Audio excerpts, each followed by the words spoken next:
Hey guys, tonight we're going to embark on a journey, not across the chilly, windswept plains of medieval Europe, but into the even more, shall we say, unshowered world of the Vikings.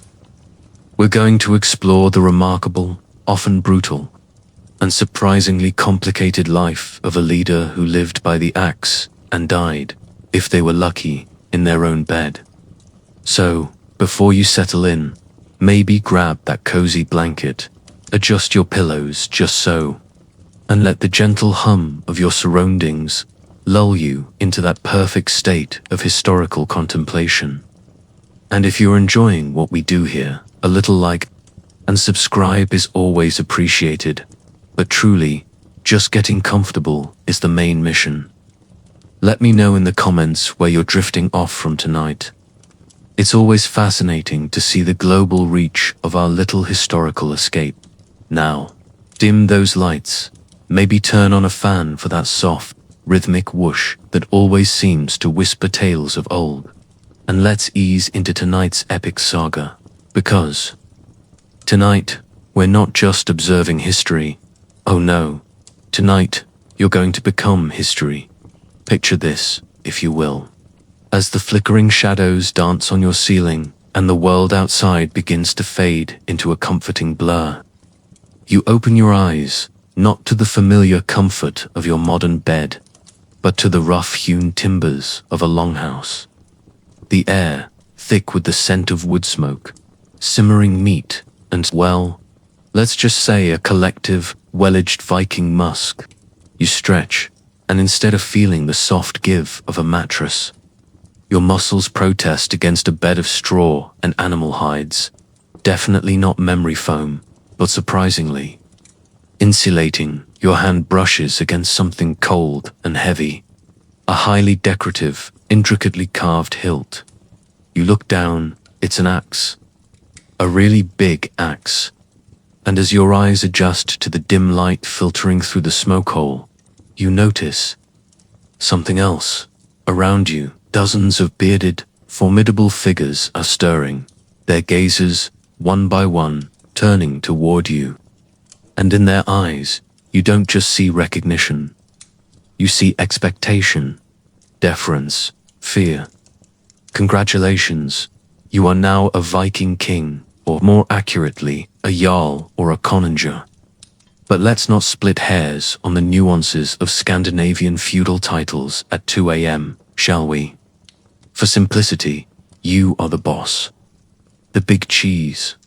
The one whose word, for better or worse, sends dozens of hardened warriors across treacherous seas to plunder and pillage. And let me tell you, it's not all horned helmets and glorious feasts.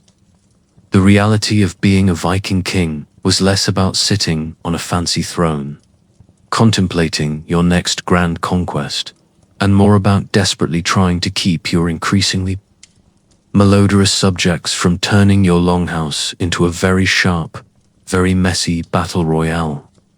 It was a test of endurance, cunning, and an iron stomach that came round every day, like an especially demanding, axe-wielding personal trainer who didn't believe in rest days.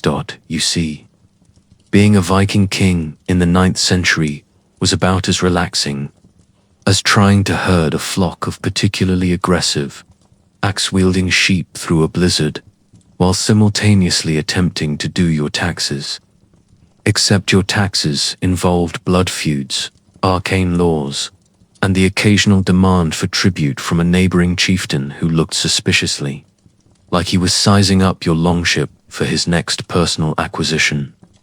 There were no HR departments, no annual performance reviews, just the very immediate, very sharp consequences of displeasing a warrior who had, let's be honest, probably just spent 3 months at sea with nothing but dried fish and the existential dread of scurvy for company. Their patience, much like their personal hygiene, was often in short supply. So, as you slowly, carefully, become accustomed to the rough wool tunic on your skin and the surprising weight of that axe at your side, let's consider your morning agenda. There's no snooze button here, no gentle alarm clock. Your alarm is the clang of weaponry, the low murmur of men planning raids, and the distinct aroma of fermented something or other wafting from the corner. You rise, not to a perfectly brewed cup of coffee, but to a draught of weak, lukewarm ale. Because, let's be real, water sanitation was more of a future problem. And as you sip this delightful beverage, your mind begins to churn. What would you do? What choices would you make, standing in those surprisingly practical, yet utterly uncomfortable, fur-lined boots? First on the royal agenda, keeping your kingdom, which is essentially your longhouse and the immediate patch of muddy ground it sits on, from descending into utter chaos. You might imagine that being a king involved strategic maps and geopolitical maneuvering, and yes, a bit of that. But mostly, it involved mediating disputes between Harold, who swore Thorkel's goat looked at him funny, and Thorkel, who was pretty sure Harold had been eyeing his axe with ill intent since last spring. These weren't petty squabbles, mind you. These were matters of honor, reputation, and potentially very swift and messy dismemberment. Your job, as king, was to ensure that the squabbles ended with words, or at worst, a few bruised egos, rather than an impromptu bloodbath that would significantly thin out your raiding party. You are, effectively, the chief arbitrator, the head of the village HOA, and the Supreme Court judge, all rolled into one imposing, battle-scarred package. Your ruling must be firm, fair, and ideally, not result in either party immediately trying to lop off your head. It's a delicate balance, much like trying to perform open-heart surgery with a butter knife, while a particularly enthusiastic badger sings opera in your ear. And then there are the feasts. Ah, the Viking feast. The stuff of legends. Meat roasting over open fires, overflowing tankards of ale and mead, skalds reciting epic poems of glorious battles. Sounds delightful, doesn't it? Like a very rustic, very loud, all-inclusive resort. But as king, these weren't just parties.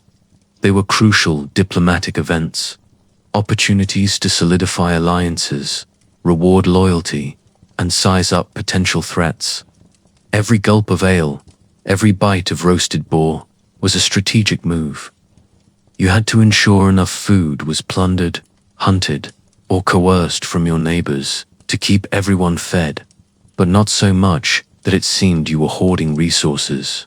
Because a hungry Viking, much like a hungry toddler, is an unhappy and potentially destructive Viking, and unlike a toddler, they have axes, very sharp axes. You sit at the head of the long hall, the roaring fire casting dancing shadows across the faces of your warriors. The air is thick with the scent of wood smoke, roasted meat, and the unwashed masses. You eye your chieftain, Bjorn the Bearsblier, who is currently attempting to recite a particularly graphic poem about a disemboweled giant, while simultaneously consuming his third whole roasted chicken. You nod approvingly. Good old Bjorn, loyal, strong, and blessedly unsophisticated. Your wife, the formidable shield maiden Ingrid, sits beside you, her gaze sharper than any blade, missing nothing. She's your trusted advisor, your accountant, and occasionally, your last line of defense against an overly enthusiastic suitor or a particularly stubborn goat.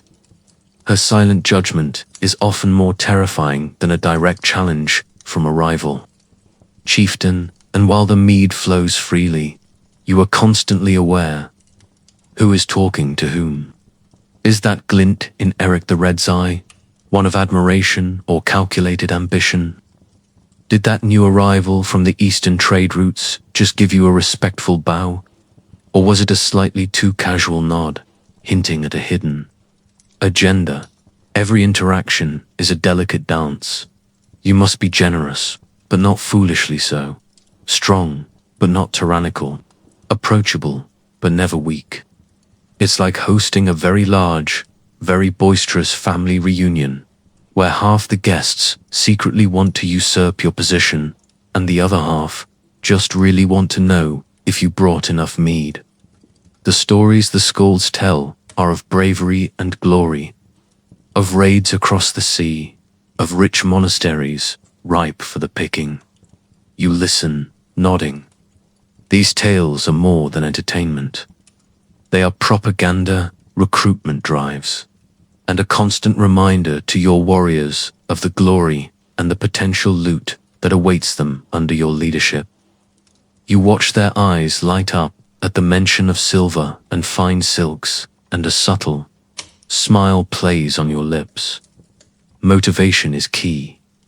Whether it's the promise of a bountiful haul or the existential fear of ending up on a rival's dinner table, you need to keep your warriors motivated. It's a bit like being a CEO, except your quarterly earnings report is measured in axes, long ships, and the amount of Christian gold you can bring back without completely alienating the local populace. A very delicate balance, indeed. And let's talk about hygiene, or rather, the glorious lack thereof. While Vikings were, surprisingly, more fastidious than many of their European contemporaries, clean was a relative term. You might get a bath once a week, maybe, in a wooden tub with water heated by a few hot rocks, and it would probably be shared with your entire family, and maybe a few very enthusiastic dogs. The concept of personal space was as alien to them as gluten-free options are to us. You lived in close quarters, ate in close quarters, and slept in very, very close quarters. The smells, oh, the smells. A rich tapestry of wood smoke, sweat, unwashed wool, wet dog, drying fish, and the faint, unsettling aroma of whatever livestock decided to take up residence in the corner of your longhouse for warmth. Your nose, as a Viking king, would have developed a selective blindness, or perhaps a heroic sense of self-preservation. You didn't complain about the smell. You simply existed within it. It was the natural air freshener of leadership. And if you didn't smell like a slightly damp, well-used sheepskin, people might start to wonder if you were, perhaps, too soft for the crown. Your nights, even as king, are not exactly restful. The sounds of the longhouse are your lullaby, the soft, rhythmic snoring of a dozen hardened warriors, the rustle of straw as someone shifts, the occasional snort or low mew from a cow sheltering from the biting wind just on the other side of that thin wooden wall. The crackle and hiss of the fire, a constant, comforting presence, but also a constant reminder of the vigilance required. Let the fire die, and you risk not only freezing, but losing face. A king who can't keep his hearth burning might not be much of a king at all. So, you might find yourself waking in the dead of night, not for a glass of water, but to tend the embers, to add another precious log, ensuring the warmth persists. It's an unspoken duty, a quiet ritual performed under the watchful, if unconscious eyes of your sleeping subjects. Then there's the constant threat of mutiny, the subtle shifting of loyalties. Being king isn't just about winning battles, it's about holding on to power. And in the Viking world, power was often a fluid thing, earned through strength, generosity, and a very good publicist. Your publicist, in this case, being the skalds who sang your praises, and the visible scars of battles won. If you led a successful raid, brought back a treasure trove of silver and slaves, your prestige would soar. You'd be lauded, respected, almost worshipped. But a failed raid, a series of lean years, a wrong decision about who gets which piece of land, That's when the whispers start. That's when Eric the Red's glint becomes less about admiration and more about actively sharpening his axe while looking in your general direction. You have to be a master of psychology. You need to know when to be generous with the loot and when to keep a bit back for future investments, like bribing that particularly influential clan elder.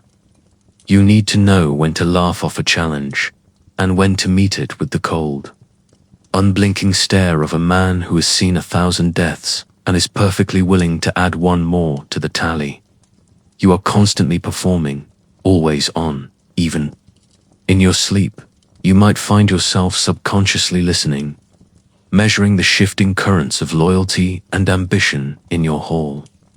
It's like being a perpetual contestant on a very violent, very ill-tempered reality TV show, where the grand prize is not getting stabbed in your sleep.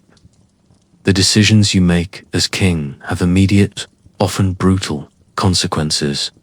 A wrong choice on a raid could mean the loss of half your fighting force. A misjudgment of a new trade partner could mean your village starves next winter. There are no corporate bailouts, no government subsidies.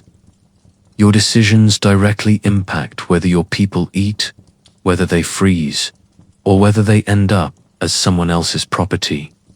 It's a weight that presses on you, heavier than any crown of gold. Because the crown, if you even have one, beyond a few artfully braided bits of leather and some scavenged trinkets, is largely symbolic. True power is held in the strength of your arm, the sharpness of your mind, and the absolute conviction in your voice when you declare, "We sail at dawn." And the voyages themselves, oh, the sheer, unadulterated misery of longship travel. You've seen the images, haven't you? The majestic longships, sleek and proud, cutting through the waves. Very cinematic. The reality, less so. Imagine being packed into an open boat with dozens of your closest unwashed friends, for weeks, sometimes months. The salt spray constantly stinging your eyes, the biting wind chilling you to the bone, the relentless creak of the timbers. Your bed is a single blanket and a small chest of your meager belongings, often soaking wet. Your food is dried fish, dried meat, and a gruel so bland it could cure insomnia on its own. And the constant, rhythmic churn of the sea, which might sound peaceful in a guided meditation, but when it's throwing your entire world violently from side to side for days on end, it's less ASMR and more, "Are we there yet? Please let this end." I think I'm going to spontaneously combust from sheer nausea. As king, you're not exempt from this delightful experience. In fact, you're expected to be at the helm, literally and figuratively, guiding your people through storms, both meteorological and metaphorical. You're scanning the horizon for land, for other ships, for any sign of opportunity or danger. Your eyes, accustomed to the shifting grey of the northern seas, are constantly evaluating, always on guard. Your hands, calloused from years of gripping sword hilts and rowing oars, steer your destiny. You might be the king, but on a longship, everyone pulls their weight, or else. There's no room for royal privilege when a rogue wave is threatening to capsize your entire kingdom. It's a stark, brutal equality of misery. And the landings, the glorious, terrifying, strategic landings. You approach the foreign shore, the mist still clinging to the trees, the faint scent of unfamiliar earth on the wind. Your warriors, silent and grim, tighten their grips on their axes. This is where the legends are forged, and where, just as easily, they can be extinguished. As king, you are at the forefront, the first to step onto enemy soil, leading the charge, inspiring your men with your sheer audacity. There's no hiding in the back, no delegating the risky bits. You are the symbol, the spearhead, the one who embodies the ferocious, unstoppable spirit of your people. It's a very hands-on leadership style, the kind that leaves you with new scars, new stories, and a very strong urge for a long nap once the initial excitement has worn off. And after the raid, the logistics, the division of loot, the handling of captives, the endless debates over who pulled their weight and who merely stood around looking heroic. It's like managing a highly successful, yet morally questionable, international logistics company, where the primary currency is shiny objects and the primary negotiation tactic involves very large, very sharp blades. You have to be fair, or at least perceived as fair, in dividing the spoils.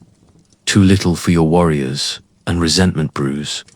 Too much for one, and others feel slighted.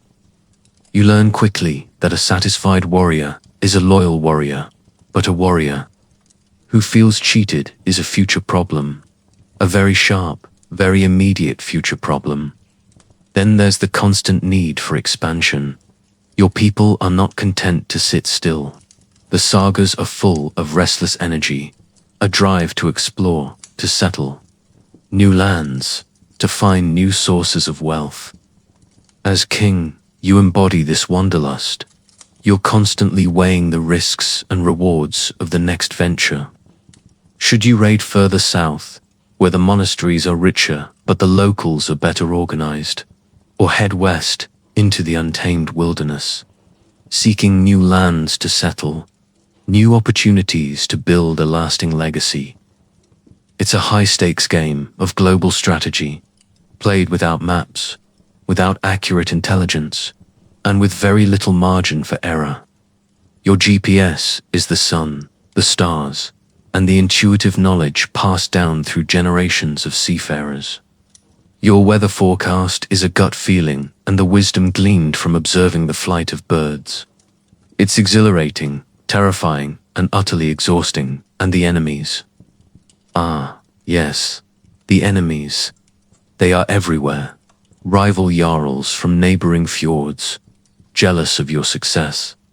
The increasingly unified kingdoms of England and Francia, who are getting rather tired of your surprise visits. The strange, unfamiliar peoples of the eastern lands. You are a king in a world where diplomacy often involves a well-aimed axe throw, and treaties are sealed in blood. You can never truly relax. Every visitor is a potential spy. Every banquet is a chance for assassination. Every quiet night is an opportunity for a stealthy raid on your own lands. You learn to sleep with one eye open, one hand on your weapon, and your mind constantly running scenarios, anticipating threats, planning defenses. It's a life lived on the edge. But amidst all this chaos and danger, there is also a strange, undeniable beauty to being a Viking king. The vastness of the ocean under a starry sky, the raw power of a storm weathered and survived, the triumphant roar of your warriors after a successful battle, the simple comfort of a fire in the Longhouse surrounded by your people.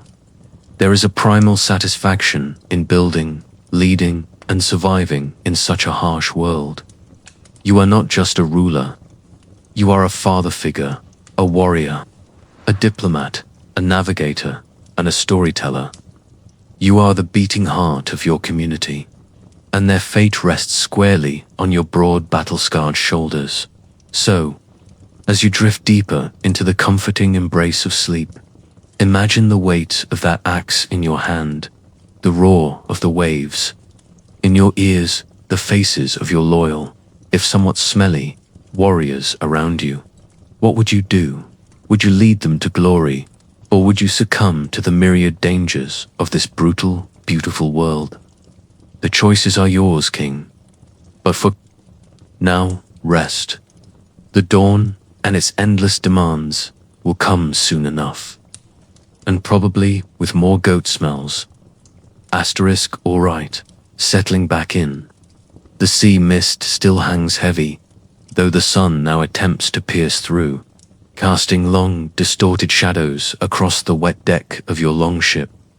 Your muscles ache from the rowing, from the tension of the raid, from the sheer, unadulterated vibration of your body after weeks at sea. You glance at your warriors, their faces grimed with dirt and exhaustion, but their eyes still holding that glint of recent victory, or perhaps the quiet satisfaction of a good day's pillaging. Today, at least, they are content. Today, you are a good king. Tomorrow, well, tomorrow is another battle, another negotiation, another opportunity for someone to decide your rule has reached its natural conclusion.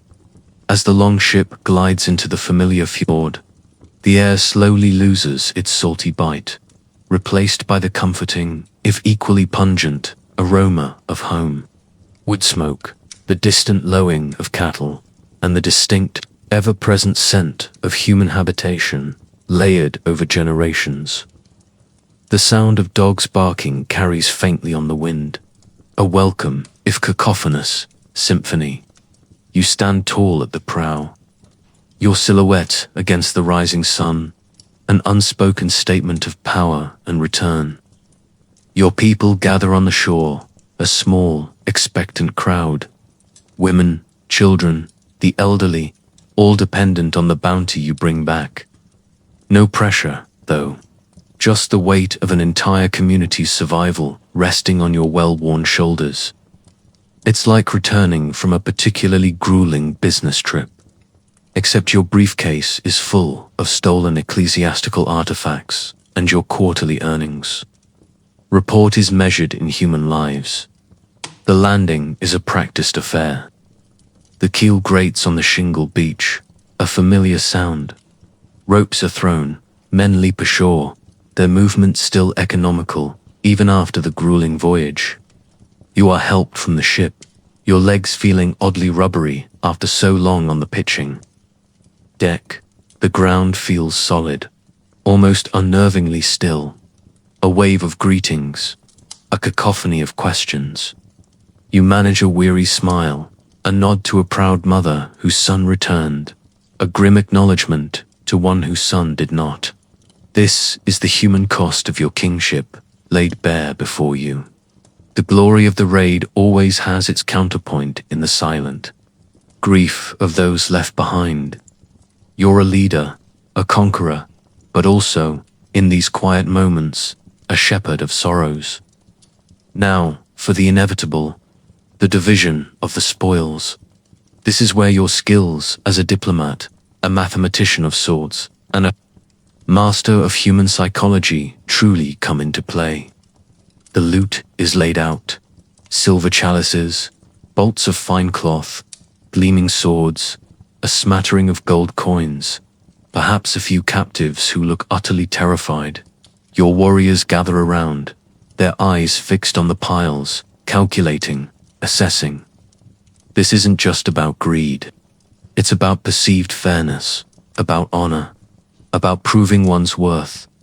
You can practically hear the mental tallying, the quiet whispers of comparison. Did Eric get more than me? Is that really all we got for risking our lives?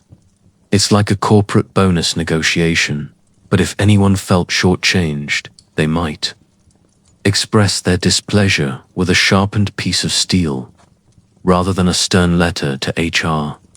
You begin to speak, your voice low but clear, carrying over the murmuring crowd.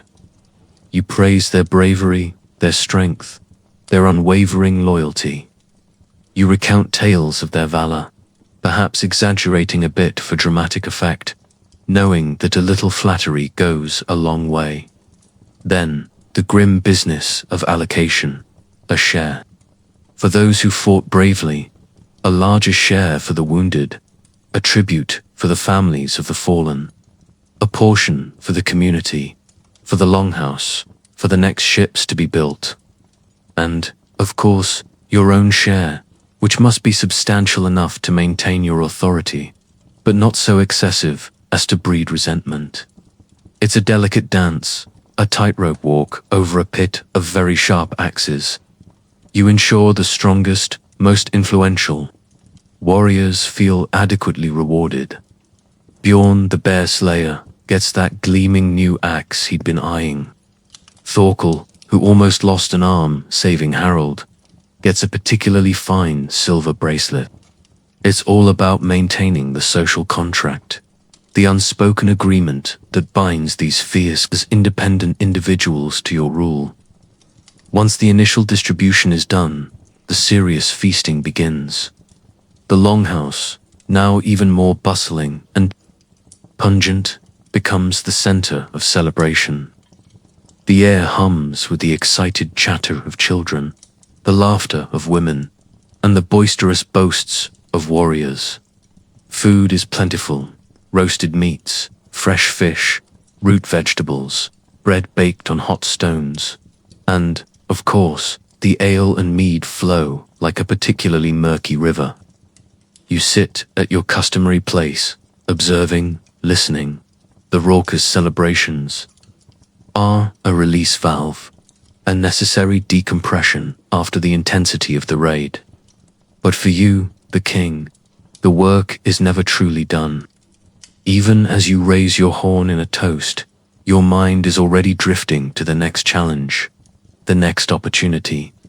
Perhaps a delegation arrives from a neighboring settlement, seeking alliance or offering tribute, or perhaps they're subtly testing your resolve, trying to gauge your strength after your recent ventures.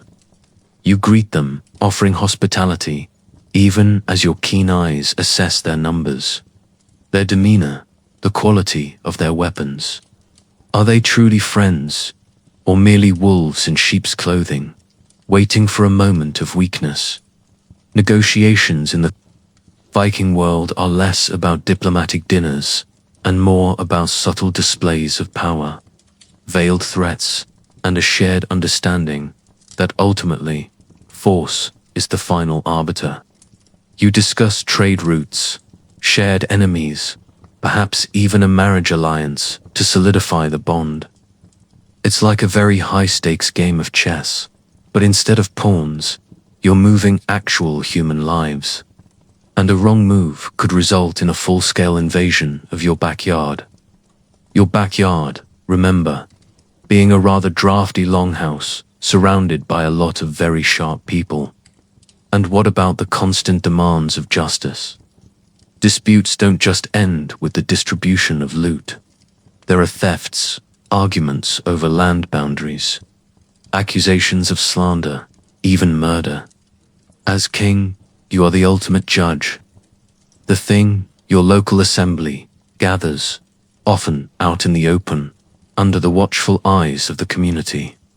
Here, arguments are presented, witnesses called, and evidence, often flimsy and based on honor rather than forensics, is weighed.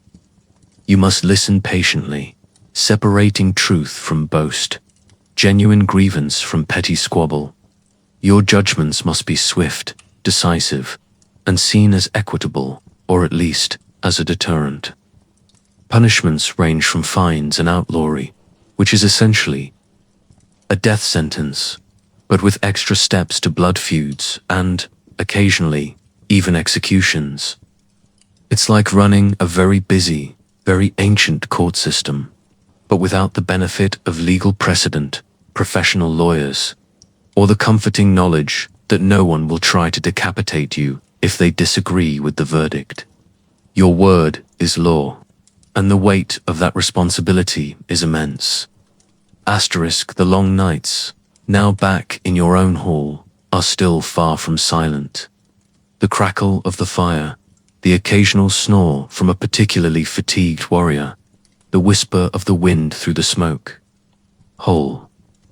But now, perhaps, there is also the soft lullaby of your child.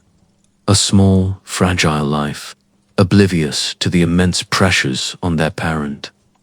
You look at them, sleeping soundly, and for a moment, the weight of the crown, or rather, the responsibility, feels even heavier. You are not just fighting for yourself or for your warriors. You are fighting for their future, for the continuation of your lineage, for the survival of your people. It's a humbling thought, a quiet moment of vulnerability in a life defined by strength and conquest. Then there are the spiritual considerations. The gods, Odin, Thor, Freya, Tyr, they are not distant, abstract concepts. They are ever-present forces, shaping the world, influencing your fate.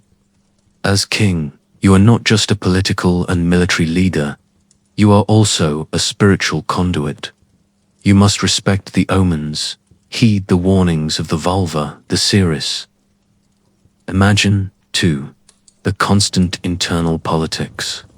Within your own family, within your own clan, cousins, uncles, ambitious younger brothers, all eyeing your position with varying degrees of subtlety. There's no clear line of succession etched in stone, no neat parliamentary process. Power is often seized, not inherited. You have to maintain alliances with your strongest family members, ensuring their loyalty. Perhaps by offering them positions of authority or the choicest pieces of land. But you also have to be wary, always. A family dinner could turn into a coup attempt faster than you can say, skull.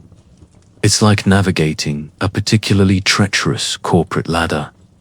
But instead of getting a demotion, you might just get an axe to the back of the head. It keeps you on your toes, certainly, and probably contributes to a chronic inability to relax. The daily grind of Viking kingship is less about grand gestures and more about relentless grinding effort. The planning of hunts, the supervision of farming, the maintenance of the Longhouse, the constant repair of ships and weapons. It's an agrarian society, and your kingdom's wealth, at its core, relies on the land, on the animals, on the diligent labor of your people. You might be a warrior and a raider, but you are also, fundamentally, a farmer. Your hands, though skilled with a sword, are also familiar with the feel of soil, the heft of a scythe. You understand the rhythms of the seasons, the importance of a good harvest, the devastating impact of a bad one. Because no matter how much gold you plunder, your people still need to eat. And if they don't eat, they tend to get rather irritable. And, as we've established, irritable Vikings are rarely a good thing. The long days blend into longer nights. The chill of the northern air seeps into your bones, even within the confines of your smoky hall. You might occasionally slip away from the boisterous celebration, seeking a moment of quiet contemplation. Perhaps you walk to the edge of the fjord, the moonlight silvering the water, the air crisp and clean after the heavy atmosphere of the Longhouse. You look out over the vast, dark expanse of the sea, the same sea that carries your ships to glory and to oblivion. You contemplate the legends that will be forged, the sagas that will be sung of your reign. Will you be remembered as a wise king, a fearsome warrior, a benevolent ruler, or a cruel tyrant?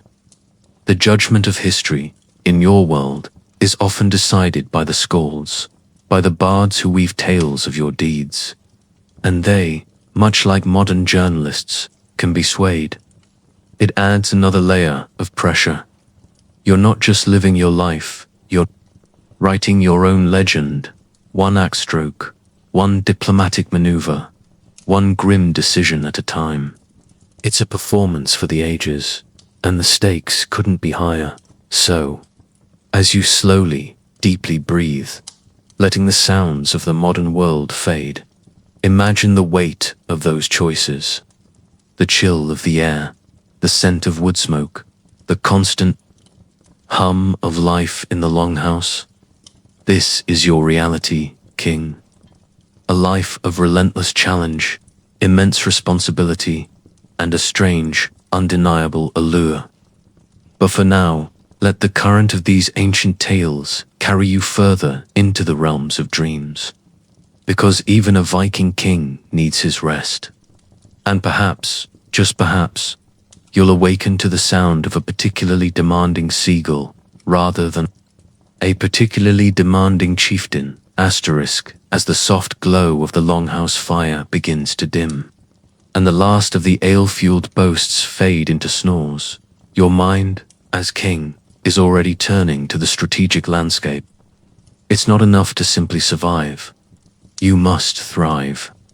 And thriving, in the Viking Age, often meant finding new opportunities for expansion, for wealth, for a stronger foothold in a rapidly changing world. You've brought back silver, yes, and some exotic furs, but the whispers from returning traders speak of richer lands further south, of powerful Christian kings, and of churches overflowing with untold treasures. The temptation, much like a particularly persistent gnawing hunger, is always there. But expansion comes at a cost. The men, though invigorated by the recent success, are also weary. Their longships, though sturdy, need repair. Their families, after weeks of anxious waiting, demand your presence. You can't simply declare, "Another raid, lads, let's go." You need to assess your resources, human and material. How many warriors are truly fit for another long voyage? Do you have enough provisions? Is the weather holding? Or are the sea gods feeling particularly grumpy this season? It's a logistical nightmare akin to planning a modern military campaign. But with vastly fewer resources, no satellite intelligence, and a distinct lack of hot showers. You rely on the wisdom of your most experienced navigators, the quiet observations of your shipwrights, and your own seasoned gut feeling. Your intuition, honed by years of living on the edge, is often your most reliable compass. And let's talk about that gut feeling. You, as king, are not just a brute force leader. You are also a keen observer of human nature, a master of reading unspoken cues. You notice the slight slump in Bjorn the Bearslayer's shoulders, a sign of fatigue he'd never admit to.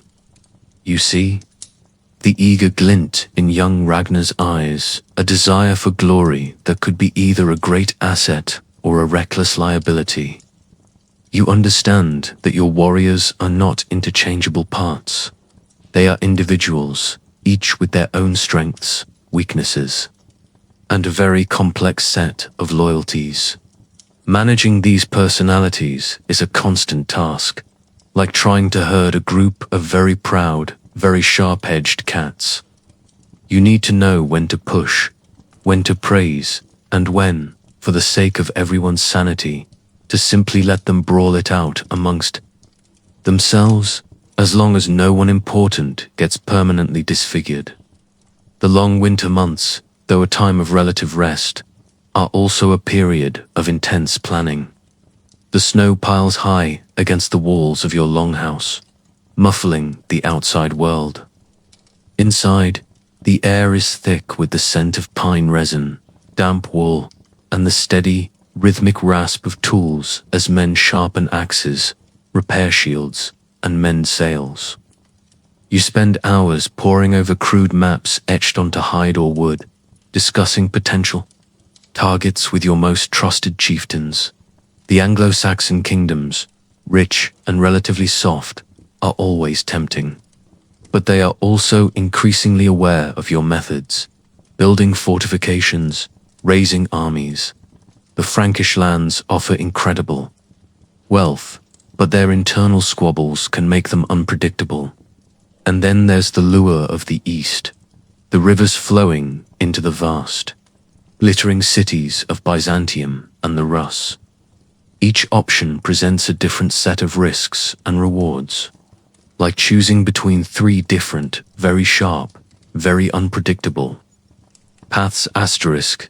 You listen to the sagas told around the fire, tales of past kings, of their triumphs and their failures. These aren't just entertainment. They are lessons. Lessons in leadership, in strategy, in the fickle nature of fortune. You learn from the mistakes of those who came before you, the king who was too greedy, the one who alienated his most powerful allies, the one who underestimated a seemingly weak opponent. You understand that your legacy, too, will be shaped by these stories, by how your deeds are remembered and recounted by future generations. It adds a peculiar meta-layer to your kingship. You're not just living history, you're actively participating in the creation of your own mythology. No pressure, then there's the weather, the ultimate unyielding force. It dictates everything. A sudden storm can scatter your fleet, dash your hopes of a successful raid, and leave you adrift in the unforgiving embrace of the North Sea. You study the clouds, the wind patterns, the subtle shifts in temperature. You rely on the ancient wisdom of your ancestors, passed down through generations, on how to read the sky and the sea. But even with all the wisdom, the spiritual life, too, is never far from your thoughts. You might dream of Odin, a shadowy figure whispering ancient secrets, or Thor, a booming presence promising strength in battle. These dreams are not just random nocturnal wanderings. They are interpreted as messages, as guidance from the gods. You consult the local vulva, a wise woman whose eyes seem to see beyond the veil of the physical world. Her pronouncements, often cryptic and layered with symbolism, require careful interpretation. A prophecy of a great battle could be a warning, or an encouragement. A vision of a bountiful harvest could be a blessing or a test. You are tasked with translating the divine into the practical, with understanding the will of the gods and integrating it into your earthly decisions. It's a bit like being a CEO who also has to regularly consult a particularly enigmatic psychic, and then base your entire business strategy on their ambiguous pronouncements. And the Longhouse itself, your royal residence, is a microcosm of your kingdom. It's not just a home. It's a barracks, a feasting hall, a courthouse, and often a temporary stable for particularly beloved livestock.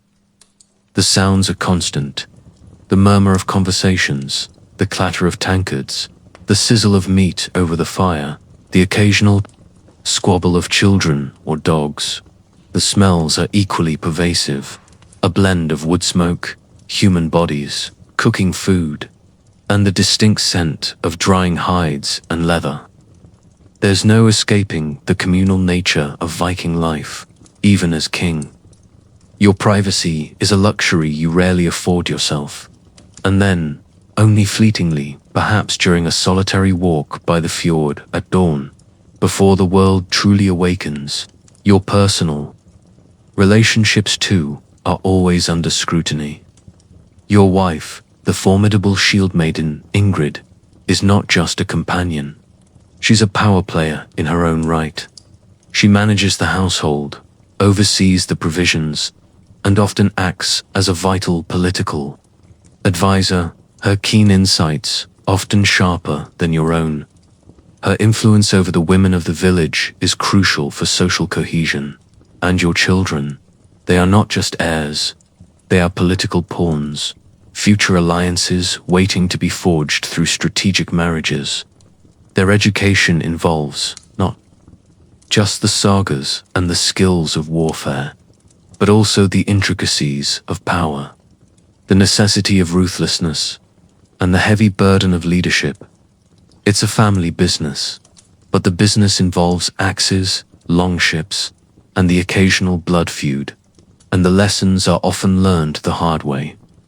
The art of intimidation is also a skill you, as king, must constantly hone. It's not enough to be strong, you must project strength. Your voice, when you speak, must carry the weight of authority. Your gaze, when it meets another's, must convey an unwavering resolve. The gleam of your axe, always within reach, is a subtle reminder of the consequences of defiance. but it's a delicate balance. Too much intimidation, and you breed fear, which can turn into resentment and, ultimately, rebellion. Too little, and you appear weak, an easy target for ambitious rivals. You walk a fine line, a razor's edge between respect and terror, constantly adjusting your demeanor, your posture, your very presence to maintain that delicate equilibrium. It's like being a very intense, very charismatic motivational speaker. But instead of empowering your audience, you're mostly just trying to prevent them from staging an impromptu coup. And the constant nagging question that echoes in your mind, especially during the long, dark watches of the night: what kind of legacy will you leave? Will you be remembered as a wise and powerful ruler who expanded his territory and brought prosperity to his people?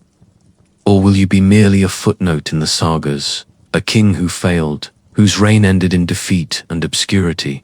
The desire for glory, for immortality through song and story, is a powerful motivator.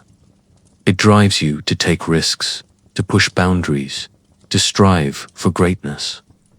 But it also creates a relentless pressure, a constant internal voice urging you onward, never allowing you to fully rest on your laurels. So, as the last embers of the fire settle into a deep, comforting glow, and the sounds of the Longhouse fade into a low, rhythmic hum, you can feel the weight of your crown, real or imagined.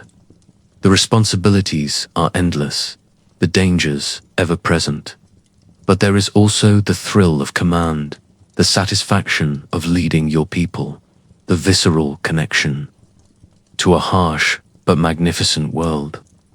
For now, you are the king, and for now, you must rest. For tomorrow, the sun will rise, and with it, a new day of challenges, decisions, and the endless pursuit of glory, or at least another successful hunt. The king's responsibilities extend far beyond the borders of his immediate settlement. Raiding, while lucrative, is a finite endeavor. Sooner or later, the nearby lands will be depleted, or their defenders too strong. This forces a strategic shift, a look towards the long game. Trade, your longships, once instruments of war, become vessels of commerce. They carry furs, amber slaves, the spoils of past raids, and the produce of your own lands to distant markets. In return, they bring back exotic goods, silks from Byzantium, wine from Francia, silver from the burgeoning towns of Anglo-Saxon England. This trade isn't just about luxury, it's about power.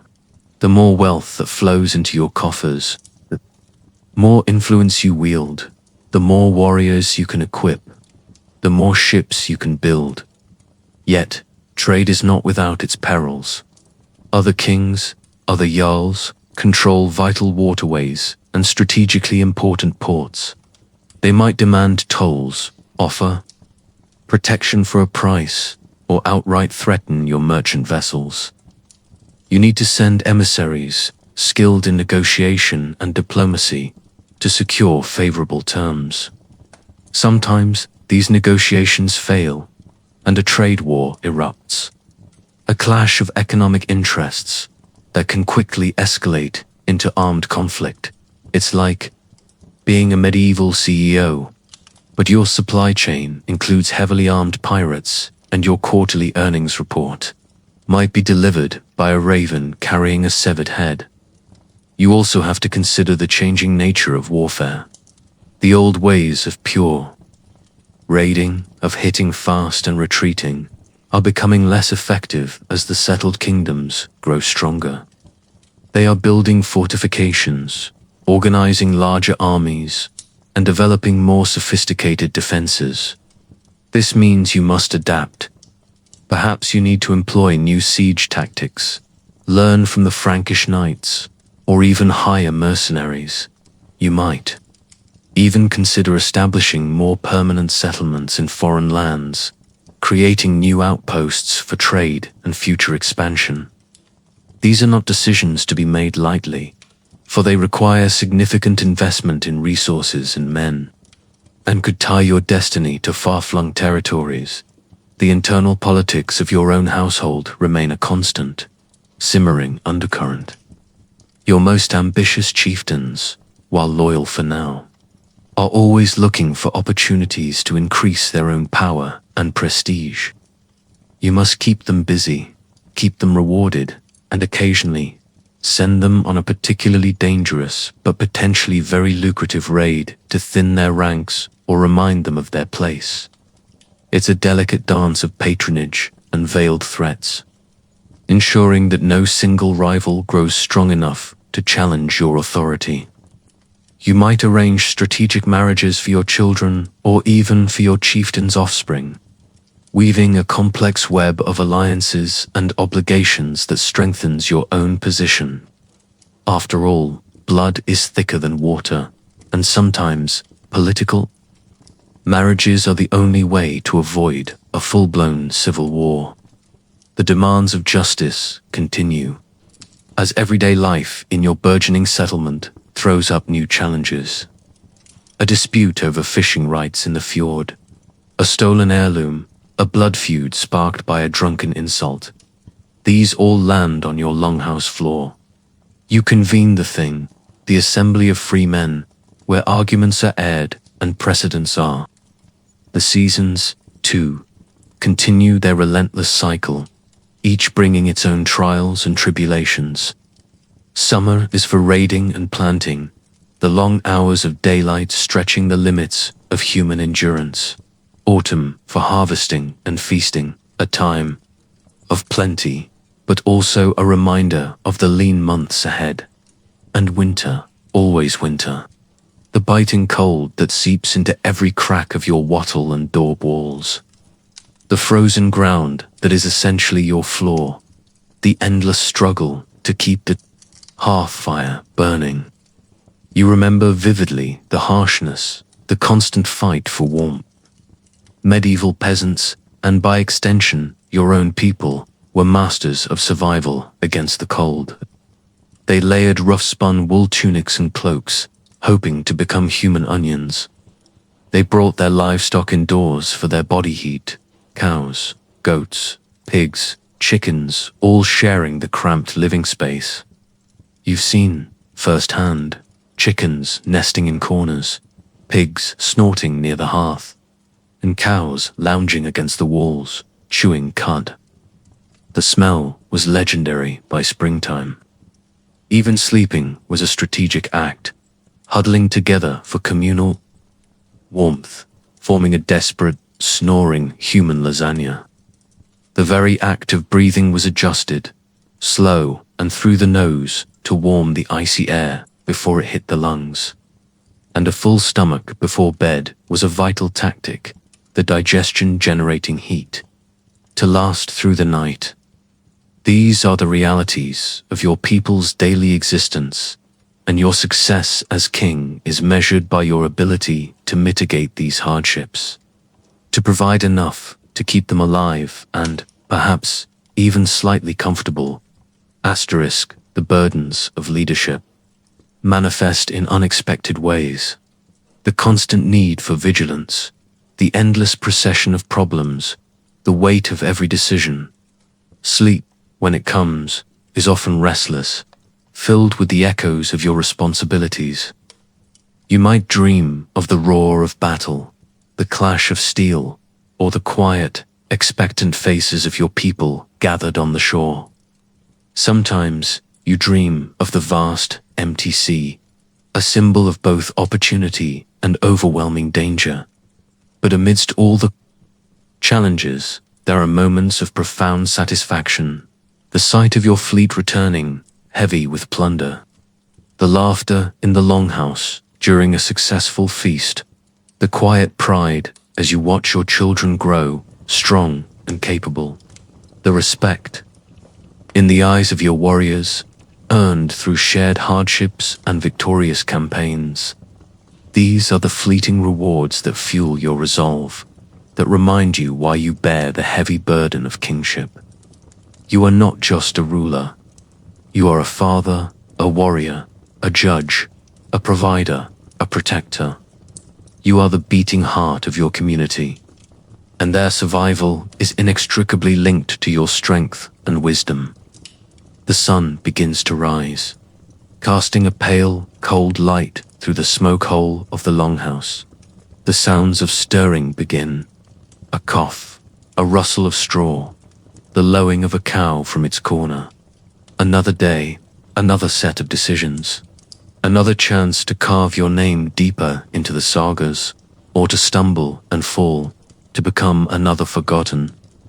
King, the legend is not yet written, and you, the king, are the one holding the quill and the axe. Asterisk the sun, a pale, anemic disk in the winter sky, barely crests the horizon before dipping below it again, leaving your longhouse in the embrace of a prolonged twilight. These are the months of introspection, of planning, and of desperate measures to ward off the encroaching chill. As king, your mind is never truly at rest, even when the world outside seems to slow to a glacial pace. The silence of the landscape is deceptive, for within the warmth of your hall, the currents of ambition and discontent can run deep. You observe your warriors during these long, dark evenings. Some tirelessly mend nets, carve wood, or sharpen their blades by the flickering firelight, their faces etched with quiet determination. Others, however, grow restless. The lack of raiding, the confinement, the endless stew that forms the staple of their diet, it all grates on their nerves. Whispers can turn into murmurs, murmurs into open challenges. It's during these times that a king earns his loyalty not through plunder, but through presence. You walk among them, sharing their simple meals, listening to their complaints, offering words of encouragement or a stern reminder of the collective good. It's a delicate art, this managing of winter discontent, like trying to keep a dozen restless wolves from turning on each other when the prey is scarce. Your reputation, forged in battle and reinforced by the scald songs, is your most potent weapon during these lean times. Every tale of your bravery, every recounting of a strategic victory, serves to remind your people why they follow you. But reputation is a fragile thing, easily tarnished by a single misstep, a perceived weakness. You must constantly reinforce it through acts of generosity, through unwavering justice, and occasionally through a display of sheer, intimidating power. A well-timed, dramatic declaration at the thing, a sudden, decisive end to a petty squabble. These moments reaffirm your authority, like a thunderclap reminding everyone who truly commands the sky. And what of the psychological toll on you, the king, the constant vigilance, the burden of decision, the pervasive awareness that your life and the lives of your people hang by a thread? There are no therapists in the Viking Age, no stress relief apps. Your coping mechanisms are your inner strength, the loyalty of your closest companions, and perhaps a few too many horns of mead. The sagas glorify the warrior, the leader, the conqueror, but they rarely speak of the sleepless nights, the quiet anxieties, the gnawing doubts that plague even the mightiest of kings. You are expected to be infallible, a pillar of strength. But sometimes, in the deep quiet of the night, when the Longhouse finally falls silent, you feel the crushing weight of that expectation, a burden heavier than any battle axe. The threat of internal dissent is ever present. A disgruntled Jarl from a distant settlement, a powerful family clan that feels slighted, or simply a charismatic warrior who believes he could do a better job than you. These are the serpents that coil beneath the surface of your seemingly unified kingdom. You employ a network of spies and informants, men and women who bring you whispers from the edges of your territory, tales from other longhouses, rumors from the trade routes. Information is power, and in a world where alliances shift like the tides, knowing who is plotting what and where is vital for your survival. It's like managing a very extensive, very effective gossip network, but with the added incentive that a failure to report could result in a very unpleasant, very public execution. Diplomacy, in its brutal Viking form, becomes an increasingly important skill. As your fame spreads, so too does the attention of the larger, more organized kingdoms to the south. Christian kings, once easily dismissed as soft targets, now send envoys, not just to complain about your raiding, but to offer treaties, trade agreements, or even alliances against mutual enemies. These negotiations are fraught with peril. Misunderstand a gesture, misinterpret a word, and you could spark a devastating war. You learn to weigh their words carefully, to look for the hidden meanings behind their elaborate courtesies.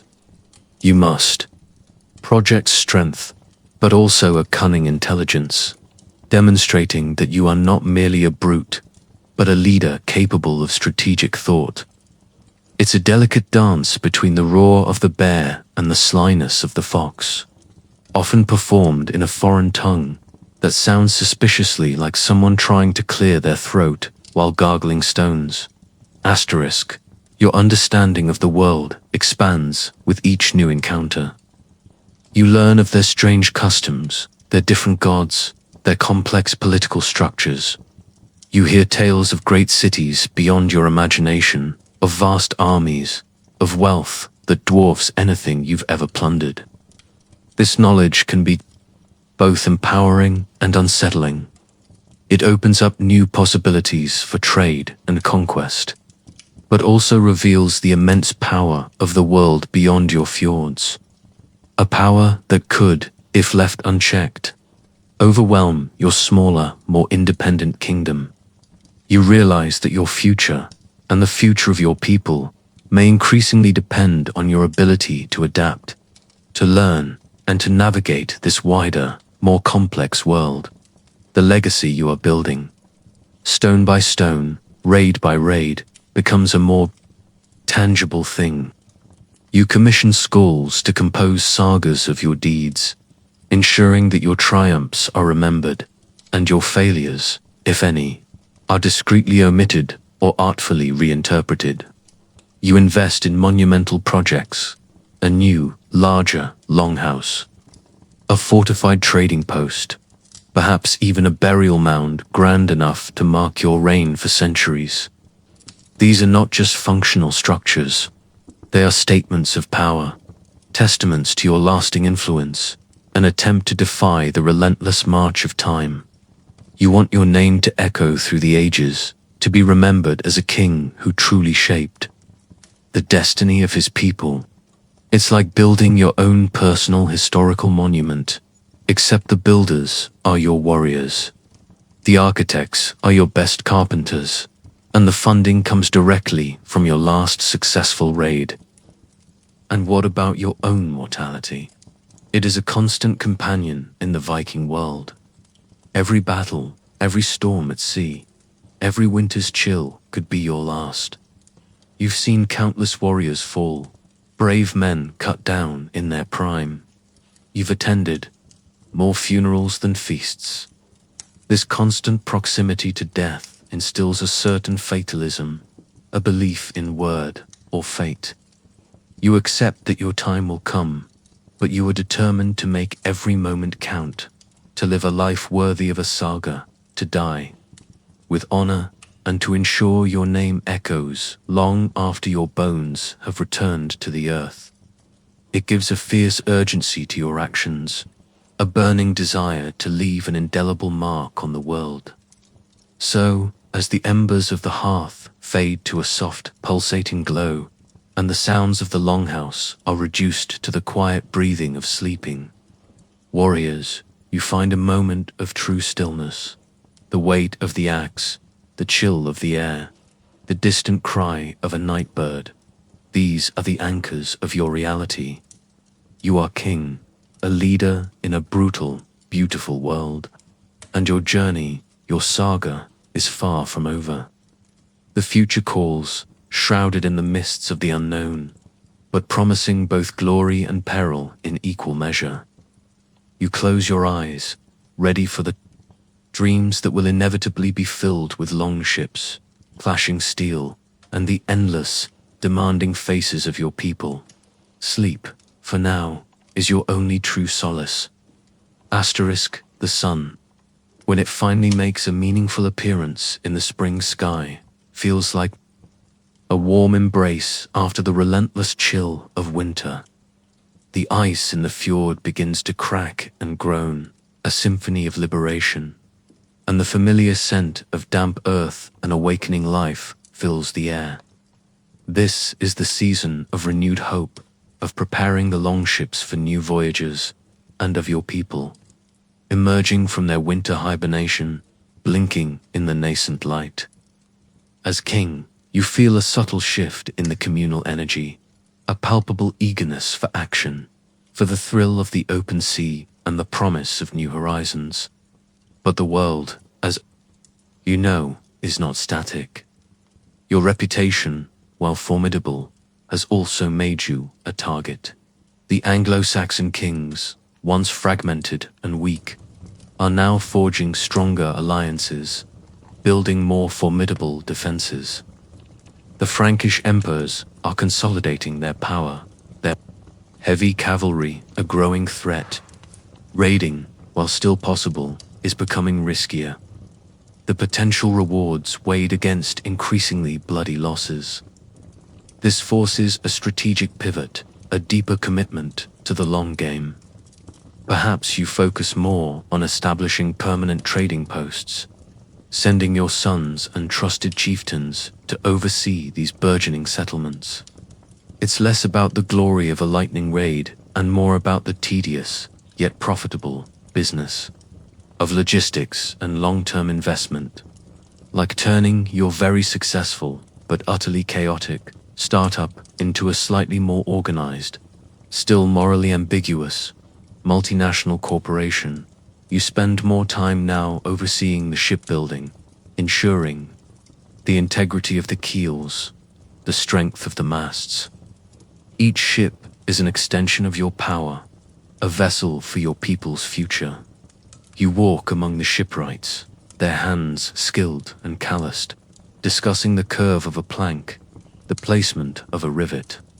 The scent of tar and freshly cut timber hangs heavy in the air, a potent perfume of potential.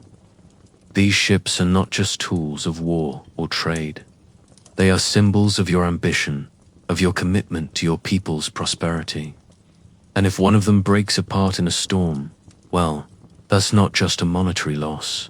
It's a blow to your reputation, a sign of weakness the gods may be sending. No pressure though, asterisk, the challenges of internal governance persist, but they shift. In nature, as your people grow more prosperous, new disputes arise. Arguments over inherited wealth, conflicts over the best fishing grounds, the inevitable friction of a growing community. Your role as Chief Justice becomes even more critical.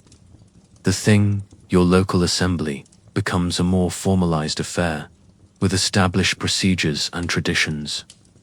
You must listen to endless hours of testimony, weigh the nuances of honor and insult, and render judgments that reinforce the social fabric rather than tearing it apart.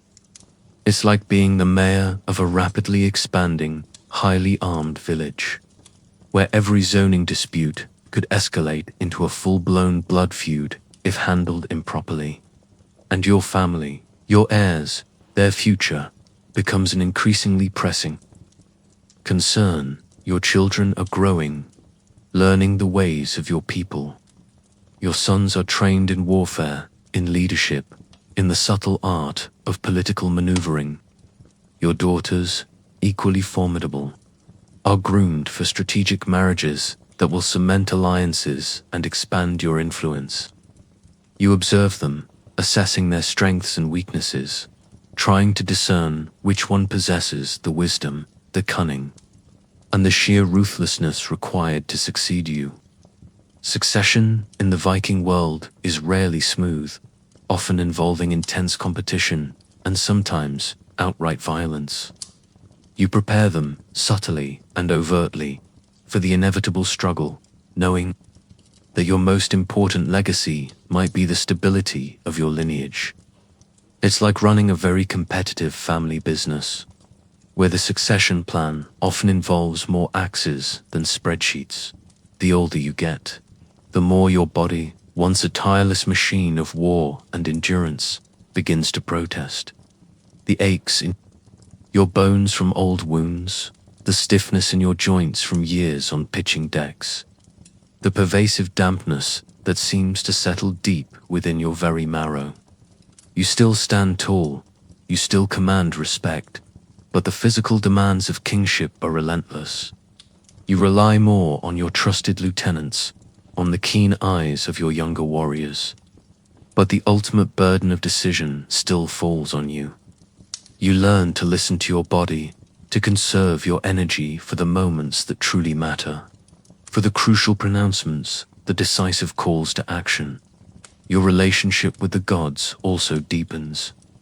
You've seen their fickle nature, their unpredictable power. You've offered countless sacrifices, sought countless omens, but now, perhaps, there is a quieter, more personal understanding. You reflect on the meaning of word, of fate. Is your path truly predetermined? Or do your choices, your strength, your cunning, carve out your destiny within the tapestry of the God's will? It's a philosophical conundrum that occupies your thoughts during the long watches of the night, when the rest of the Longhouse is asleep and the only sound is the crackle of the embers. The answers, of course, remain elusive, much like a particularly cunning enemy raiding party. The world outside your fjords continues to change at an accelerating pace. News reaches you of Christian missionaries pushing further north, of kings building vast cathedrals, of new laws and customs emerging. Some of your younger warriors, those who have traveled widely, return with tales of these foreign lands that both inspire and disturb. They speak of organized armies, of powerful leaders who command not just warriors, but entire populations through a complex web of churches and feudal lords. You recognize that your way of life, while glorious and fiercely independent, is increasingly challenged by these larger, more centralized powers. Your strength, once derived from swift raids and decentralized leadership, might need to adapt to this new geopolitical reality. You contemplate your legacy. What will the skalds sing of you when your time comes? Will you be remembered as the king who expanded his territory, who brought immense wealth to his people, or as the one who navigated the treacherous waters of a changing world, ensuring the survival and prosperity of his clan against overwhelming odds? Perhaps a bit of both. You look around your longhouse, at the faces of your people, at the children playing near the hearth. Their future, their very existence, is the most profound testament to your reign. Every life nurtured, every ship built, every raid successfully concluded. These are the true measures of your kingship. The sounds of the Longhouse, once a cacophony, now blend into a comforting hum. The soft whisper of conversation, the crackle of the fire, the distant snore of a warrior lost in dreams of battle. You close your eyes, feeling the rough wool of your blanket, the familiar ache in your bones, the weight of the axe still beside. Your bed is a reassuring presence. You are king, and the saga continues through the fleeting moments of rest into the endless challenges of a new dawn. For now, sleep. The whispers of fate and the demands of your people will awaken you soon. Enough. The cold bite of the sea wind once a familiar companion, now carries a sharper, more insistent chill. Your bones, once seemingly impervious to the elements, now ache with a deeper, more pervasive cold that no roaring hearth or layers of wool seem to truly banish. You are king, yes, but time, that most relentless of raiders, is beginning to claim its tribute. Your reign, once marked by youthful vigor and daring raids, now shifts towards a different kind of strength, the wisdom of experience, the cunning of age, and the deep, abiding understanding of your people's rhythms.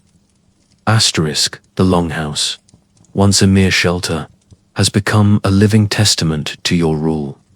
Its timbers, seasoned by countless winters, groan softly under the weight of accumulated history. The smoke hole, once just an exit for the fire's breath, now frames the stars that have guided your ships across countless seas. You sit by the hearth, not always at the head of the table, but perhaps leaning back, observing the new generation of warriors, their faces still smooth, their boasts louder, look to you with a mixture of reverence and youthful ambition. You see yourself in their eyes, a distant echo of the fierce, hungry young Jarl you once were, and you smile, a grim, knowing smile. Let them taste the glory, let them make their mistakes. You've earned the right to watch. Your primary focus has shifted from expansion to consolidation. The lands you've claimed, the trade routes you've established, these are now your focus. You invest in improving the farms, in building more permanent structures, in deepening the harbors. The era of pure plunder is waning, replaced by the more subtle, yet equally demanding, art of sustained prosperity. It's like moving from being a daring venture capitalist to a stable, long-term asset manager, except your assets might still decide to plunder your neighbor's livestock if they get bored. The intricacies of diplomacy have become your most potent weapon. You host envoys from distant lands, their fine silks and unfamiliar customs a stark contrast to your own rough elegance. You negotiate alliances, not just with other Jarls, but with powerful Christian lords, forging pacts that would have been unthinkable in your youth. These agreements are often fragile, built on shifting sands of mutual suspicion and temporary convenience. But they serve their purpose. They secure your borders, open new markets, and ensure the continued flow of wealth into your coffers. You learn to speak, not just with your axe, but with carefully chosen words, with gifts, and with the subtle display of your accumulated power. It's like managing a complex international trade agreement where a single misplaced comma could lead to a declaration of war. The thing itself, the assembly of your free people, has grown in importance. It is no longer just a place for judgment, but a forum for debate, for new laws to be hammered out, for the voice of the people to be heard. You guide the discussions with a practiced hand, allowing dissenting voices, but ultimately steering the assembly towards decisions that serve the greater good of your kingdom. You understand that true power lies not just in wielding an axe, but in securing the consent of the governed, even if that consent is occasionally expressed through grumbling and the clatter of a few too many mead horns. The legacy you are forging, you realize, is not just about battles won or treasures plundered. It's about the stability you've brought, the community you've fostered, the future you've secured for your people. The sagas now being sung of your reign are longer, more complex, filled with tales of wisdom and cunning as much as brute strength. You are becoming a legend in your own time, a figure whose very name commands respect across the northern seas. This is the immortality you sought, not through endless slaughter, but through enduring leadership. And as the years turn, As your hair grows thinner and your beard whiter, the thought of succession becomes more pressing. Your sons, now grown men, fiercely capable, vie for your favor, each believing himself destined for the throne. You guide them, test them, and sometimes you simply watch them stumble and learn. It is a harsh lesson, this preparing of heirs. For you know that only one can truly succeed you, and the others must accept their place or face the consequences. You ensure that the realm is strong enough to withstand the inevitable jostling for power when your time comes, that your legacy is not undone by internecine strife. There are quiet moments now, moments of profound peace amidst the constant demands, sitting by the fire, listening to the soft murmur of your grandchildren playing, their laughter a bright counterpoint to the deep, resonant tones of the Longhouse. You watch them, these small, precious lives, the future of your lineage, the continuation of your people. You have fought for them, bled for them, made countless impossible decisions for them. And in their innocent faces, you see the ultimate purpose of your reign. The sounds of the Longhouse, a symphony of life and history, wrap around you like a familiar cloak. The gentle crackle of the hearth, the soft breathing of your sleeping family, the distant, mournful cry of an owl outside. You are king. You have lived a life of extraordinary challenge and unimaginable triumph. Your saga is not yet complete, for even in rest, the echoes of your deeds ripple through the world. The future awaits, and though your grip on the axe may be a little less firm, your spirit, forged in the fires of 1,000 winters and countless battles, remains unyielding. Sleep now, king, for the dawn will bring new stories and the whispers of a destiny yet unfulfilled.